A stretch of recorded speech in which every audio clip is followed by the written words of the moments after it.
everybody. Welcome to the second episode in our 5-part series, which includes, I guess, our pregame interview with Coach Grundy and our 2021 Montgomery High School boys basketball season preview podcast series. Keith Glock and Brandon Furey with you in the muck and the mire. Brando, good to have you back, buddy. How are you? I'm good. Excited to talk about basketball. I feel like it's been way too long. Yeah, basketball always seems to kind of we get in a groove, I think is what it is, because there's so much of it. With you guys, it was always just the once a week deal, but storylines, team abounds. I'm pretty excited about it. So it's great content, right? Great for a content creator like yourself. This is true. Although I do enjoy being called a content creator. Thank you. So you feel young. So you have some pretty good insight into the boys basketball world. Anybody who's got a heartbeat realizes how tight you and Ryan Curry are, just friendly off the court. What's kind of the vibe coming out from behind the scenes without revealing too many secrets that he might try to kick your butt for? Well, I can definitely say that they're feeling pretty good. Ryan especially. Ryan has shot 15 of 27 from three in the last two scrimmages. And that's from what we've seen the last years. Other than his freshman year, he hasn't shot well from three. So hopefully he can keep that rolling into the season. And then we've seen, I know a lot of in past years, Coach Grundy will have maybe a 7 or 8 man rotation, but there are 9 guys that legitimately are playing right now and giving good minutes. So it's going to be really interesting to see how the rotation works out and how it thins out as we get closer to playoffs. Do you have you've played 4 varsity seasons of sport already, at least of one sport. You're obviously a multi-sport athlete. So, it's more than 4, I guess 4, football seasons. Anything you've been able to kind of tell those guys now after? Do you feel older and wiser, I guess is what I'm asking? Anything to share with those guys? I told Ryan probably the day after football ended, I said, take as many pictures and videos as you can, because I definitely didn't take it. You got to savor every moment. Because whether you like it or not, one day it's over and you're going to clean out your locker and you're never going to go back in there. So take advantage of it. Don't get too far ahead of yourselves. Don't be like, oh, don't ever look past the game. Be like, oh, can't wait for the next one. Like, focus on this one. Focus on this practice. Just really live in the moment, especially as a senior, because it's something that's never coming back. There was something that I heard said about LeBron once that, and I don't want to let anybody think I'm like saying Curry's LeBron. You know what I mean? From like an on-court perspective, I don't think that. I was just thinking about it more from like a leadership perspective, that I heard it said about him that it's not just that he goes out there and plays in the game and you watch it on television and you're like, wow, that guy is good. He's the first guy that, he finishes first in every sprint. He's the first guy done when they're doing push-ups. He's, the strongest guy when they're working out. Like, it's like, there's a reason why when you watch the games that he's dominating the way that he does. Do you see, I guess, how much does that hold true as you look at this basketball team and you say, well, like, all right, where does the work ethic fall with, in relation to the performance levels from guys? I think that just the culture that's been set for Montgomery High School basketball, you have to work hard or you won't be on varsity. So that kind of automatically weeds out the guys that don't work as hard in the off season or in practice, because you're not going to, you won't see time if you're not giving 110% effort. So it's really all of them. Ryan, of course, too, but every guy has really stepped up from what I hear and is really buying into this season. And it's why they're destroying the teams in scrimmages that they should destroy. And they're beating some good teams in scrimmages too. They have a big test today against Colonia. What do you see, or who do you see, I should say, from kind of just how things are shaking out? It's so early that, it's not like things have to stay with whatever we're saying at this very moment. But who do you see as being a guy to step up into a role and be just, because we're talking about Curry, Curry, Curry, Curry, Curry, and that's what it's going to be, a lot of the season. But he's not going to beat teams 1-on-5. You know what I mean? Who is going to step up right now that we're not talking about necessarily? I think an easy answer would be Gordy or Matt Levy, who's been exceptional this offseason, or Simborski. But someone that I can see really stepping up is Steve Donahue. He's looked really good. I saw him, I think it was yesterday against or in their scrimmage, and he had some really nice plays. Kind of reminds me of Curry a little bit in the way that he plays. I can see him really stepping up as like a guy to get a couple buckets off the bench when Curry needs a breather or something like that. Just another guy to run the offense.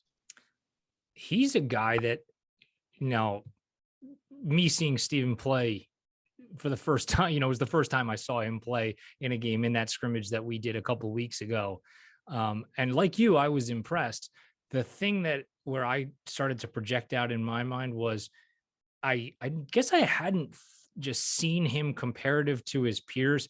He's really long, like, oh yeah, just his wingspan. And, so we were talking, kind of off the cuff the other day about when they run that trap at the midcourt line, it was always like, will Gordy be the guy to come up and play the top of that half court trap that they play? Because having somebody with that kind of length and wingspan was always something that was kind of a staple of how Grundy likes to employ it.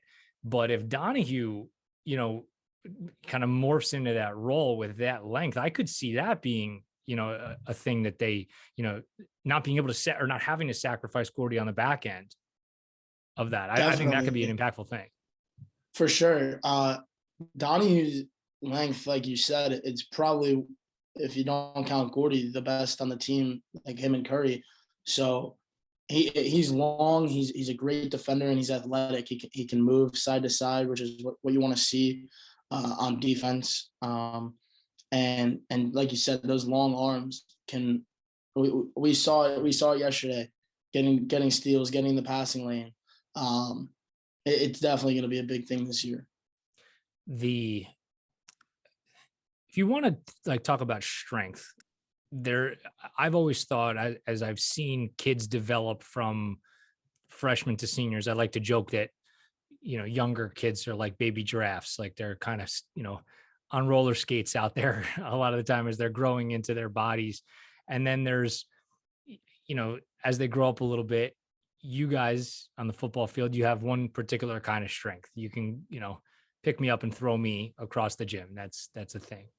And then I watched Ryan the other day and I said to myself, okay, this is the other kind of strength that I see when young men and women have absolute control over their body movement.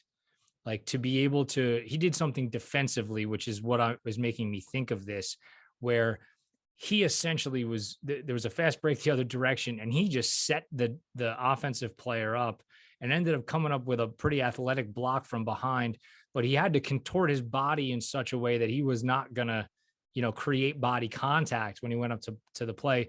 And it didn't look like it was a fluky thing. Like, a lot of the times you see a block and you're like, wow, that was pretty lucky. This felt so planned, so controlled.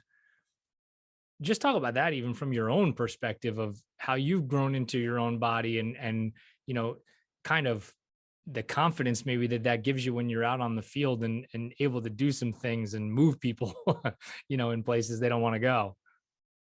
Yeah, I mean, once you see yourself do something that you need to do, it's easier to do it again. And Ryan, like that, I kid you not, since we were in like 6th or 7th grade. So he's so comfortable with doing things like that on the defensive end, lining someone up and pin their shot on the backboard. And something like that with just getting comfortable with your own body is really seen. Curry's always been athletic, but he's gotten so much more athletic the last 2 years. because he's getting you, like you said, getting used to that body and all he has, and just getting comfortable with it.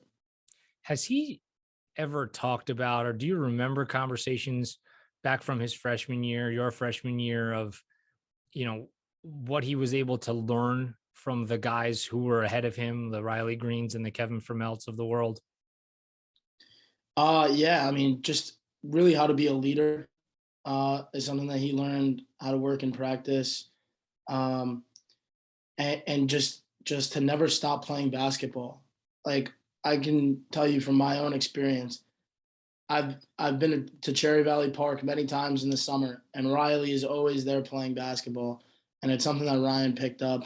Um, Ryan lives at Montgomery Park, not in season, but when it's anytime out of season, Ryan's there, um, and that's something he picked up from them, I would say. The reason I asked that question is because I'm interested in what a guy like Josh Moore is picking up right now from playing with Ryan Curry. Is I guess maybe the opposite of that is true? Is Ryan kind of cognizant of his role now as the mentor?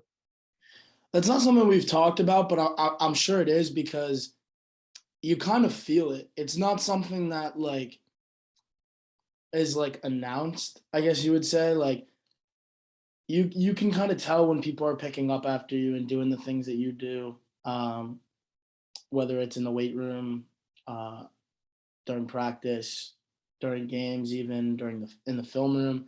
You can feel when guys are asking similar questions to you or doing similar things to you. And I'm sure Ryan feels that and is aware of that, so he knows he's got to set the example and do things the right way. You guys were able to create a culture in football that you wanted, and you know, we've obviously talked about this ad nauseum at the end of our podcast series with, you know, with you and Alex and all that other good stuff. But I want to bring it up again as it relates to, you know, you mentioned the culture within the basketball team, you know, that's been built, and it's kind of a well established thing. Whereas I feel like you guys kind of had to drift the culture in the direction that you want. As a relative outsider, I would say you're probably maybe a little more on the inside. You're maybe the most inside that an outsider could be to the basketball program, let's say. But as an outsider to it, how do you view it as a student? It's something that I wish I could be a part of. It's it's something that I wish the football program had too.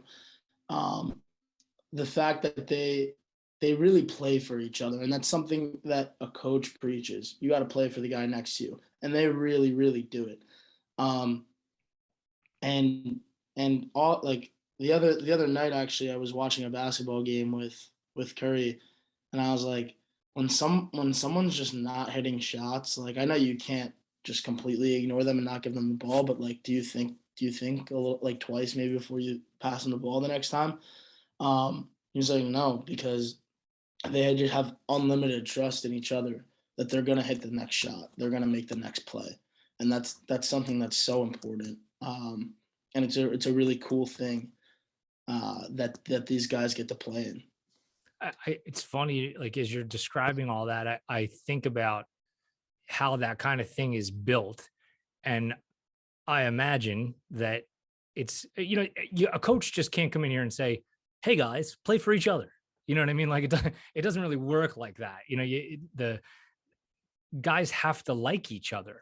And then I'm like, okay, like I was thinking all this as you were just answering that question. I'm like, okay, well, if everybody's got to like each other, what happens if somebody comes in and they're a jerk?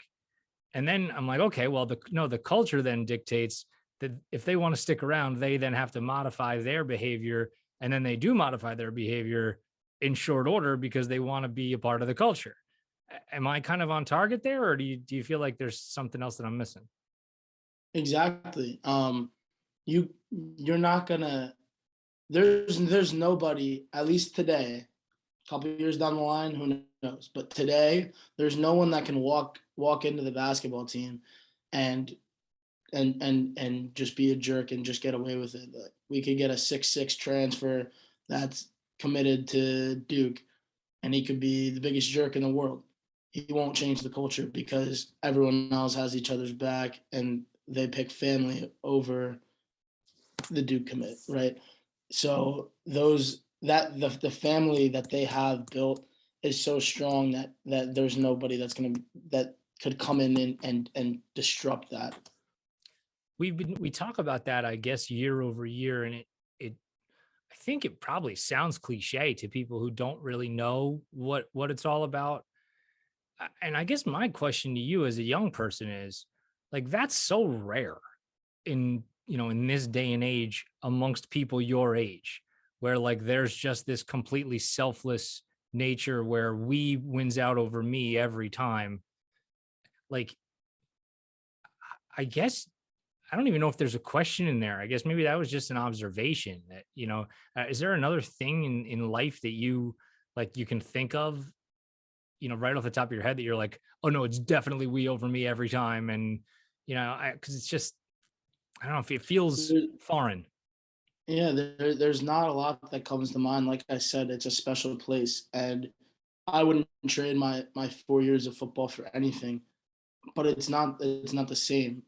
There's no other sport in Montgomery High School that has the family built like they do. There's just nothing like it.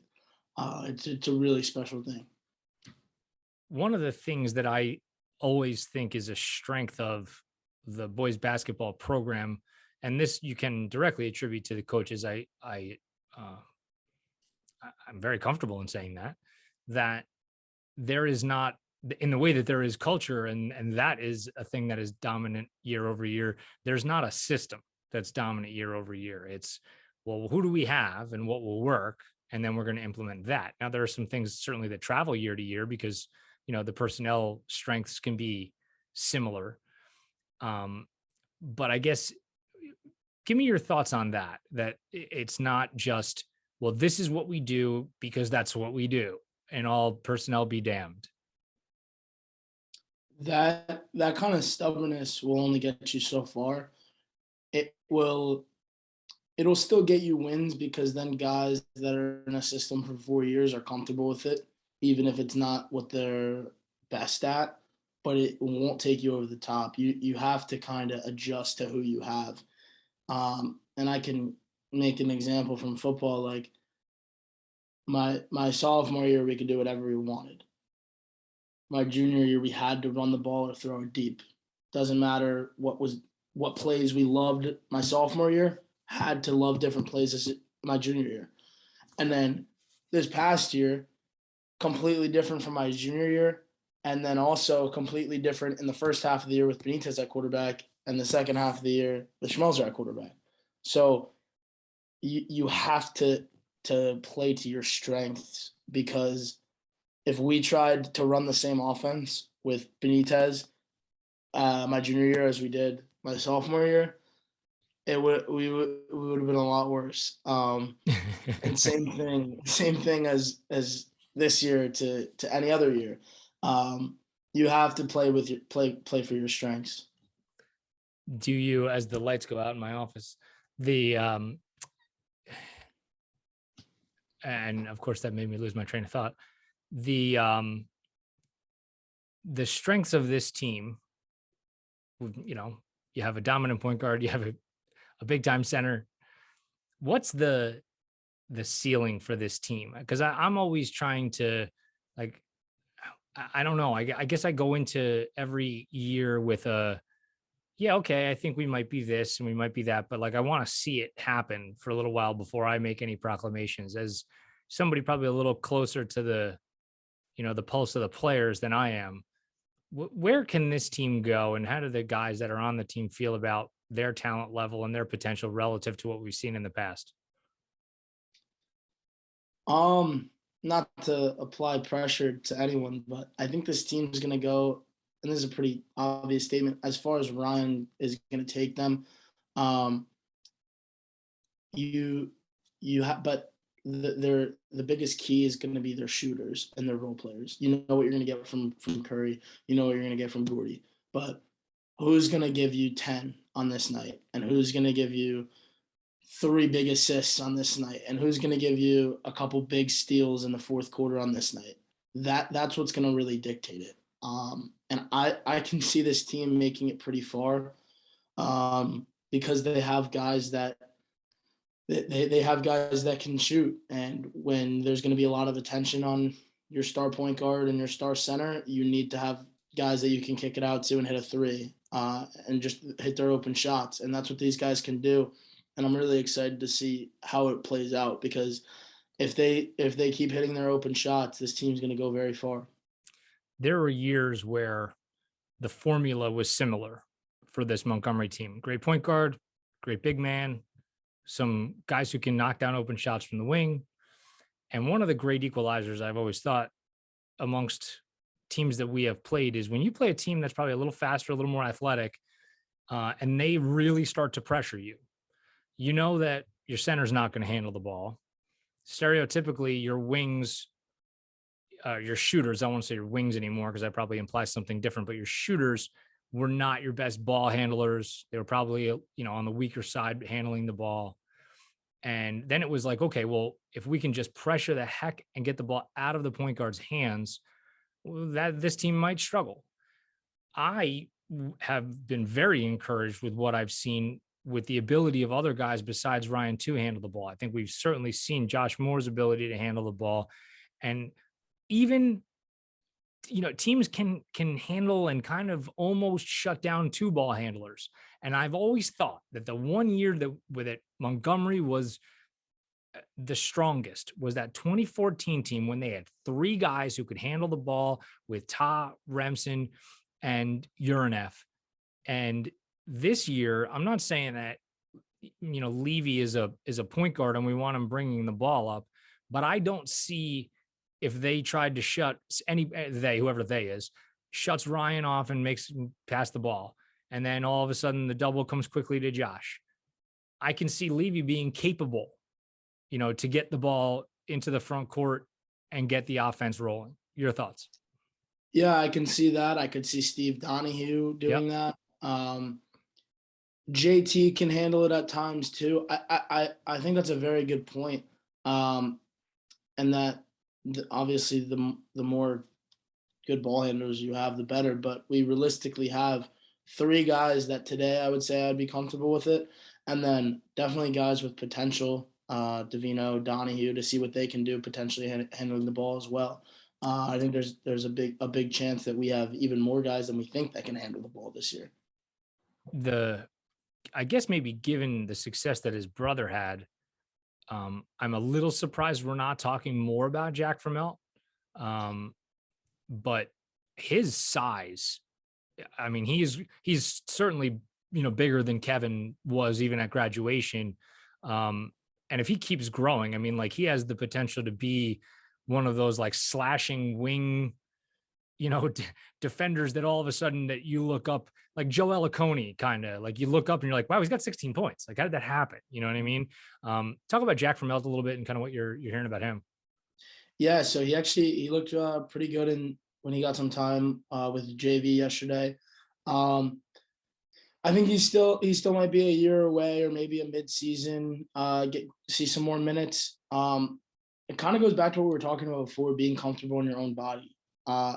He sprouted up a little bit, so over the last year or so. So he's still getting comfortable, I think, with his body, kind of growing into his shoes, if you will. So, and it's got to be tough having the pressure of your brother being Kevin Fromell. But Jack is a different type of player than Kevin, from what I see so far. And I think, like you said, he's got a bright future. It may not be this year, but next year as a junior and certainly as a senior, he's going to make a serious impact. Looking forward to all of it for sure. Furey, this has been wonderful. And for everybody out there in MIRE land, Furey came in my office today and he let me have it a little bit. Rightly so. I did an interview yesterday without him. Brando, you've stolen my heart years ago. I wouldn't go all that long without having you on this is your podcast after all. You're going to be taking this puppy over starting this weekend. So thanks for doing this with me today. Of course. It was fun. All right. This has been part number 2 of 5 in our Hoops season preview for 2021-2022.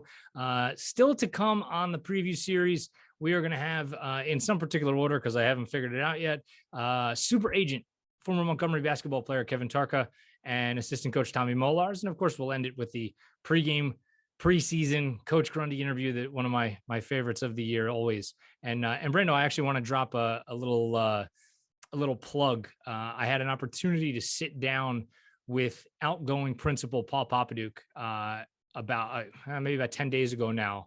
And we sat down and talked for 45 minutes about leadership, about just everything you could want. It is interesting as hell.